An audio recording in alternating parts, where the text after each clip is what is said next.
అంటే ఏముంటుంది brother, SIT అంటే సిట్టు, రేవంత్ రెడ్డి గారు సిట్ అంటే సిట్టు, స్టాండ్ అంటే స్టాండ్. అది సిట్టు కాదు, పిట్టు కాదు.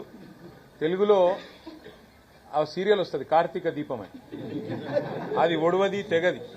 ఇది కూడా గంతే.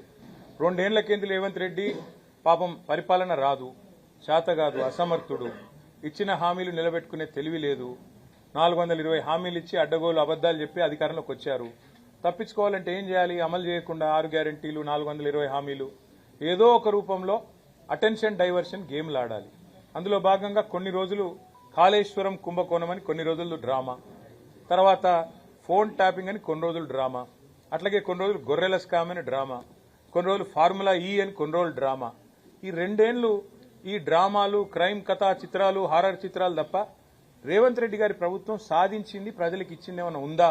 దయచేసి మీరు కూడా జరిగే వ్యవహారాన్ని ప్రభుత్వంలో రొటీన్ గా గూఢచారి వ్యవస్థ చేసే పనిని, ఇదేదో జరగలేని పని, ప్రపంచంలో ఎన్నడూ జరగలేదు, ఇప్పుడు రొటీన్ గా ఎవడన్నా మా ప్రభుత్వాన్ని పడగొట్టే లుచ్చా పని ఎవడన్నా చేస్తే, 50 లక్షల రూపాయలతో ఎవడన్నా బ్యాగ్ పట్టుకొని దొరికితే, మా ఎమ్మెల్యేలను కొనుగోలు చేసే ప్రయత్నం చేస్తే వాళ్ళ ఫోన్లు ఇంటే ఇన్నరేమో, మాకేం సంబంధం దానికి? ప్రభుత్వాన్ని కూలగొట్టే పని ఎవడన్నా వెధవ చేస్తే ఆ వెధవను అడ్డుకునే క్రమంలో ఆ వెధవ ఫోన్లు ఇంటే మాకేం సంబంధము? పోలీసుల పని అది, మేమేం చేస్తాం దానికి? మాకు సంబంధం ఉండదు. రొటీన్ ప్రక్రియ అంటున్నారు.